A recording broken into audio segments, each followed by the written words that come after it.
এগুলো আমাকে দেখলেই চিল্লায়। এগুলোর সাথে আমার কোনো ফ্রেন্ডশিপ নাই। আমরা কিছু দেশি হাঁস কিনবো, এগুলোতে ভিটামিন দেওয়া হয়। আমাকে একটা খালি মারে।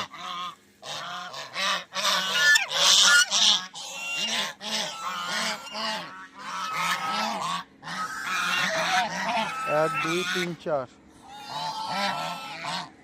চার।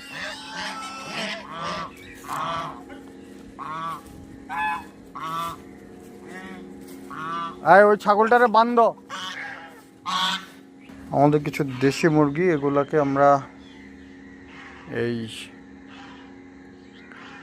করি, কি যেন বলে, খাঁচায় আবদ্ধ অবস্থা পালি। এরা ঘাস খাইতে পারে না, এই জন্য আমরা কিছু এই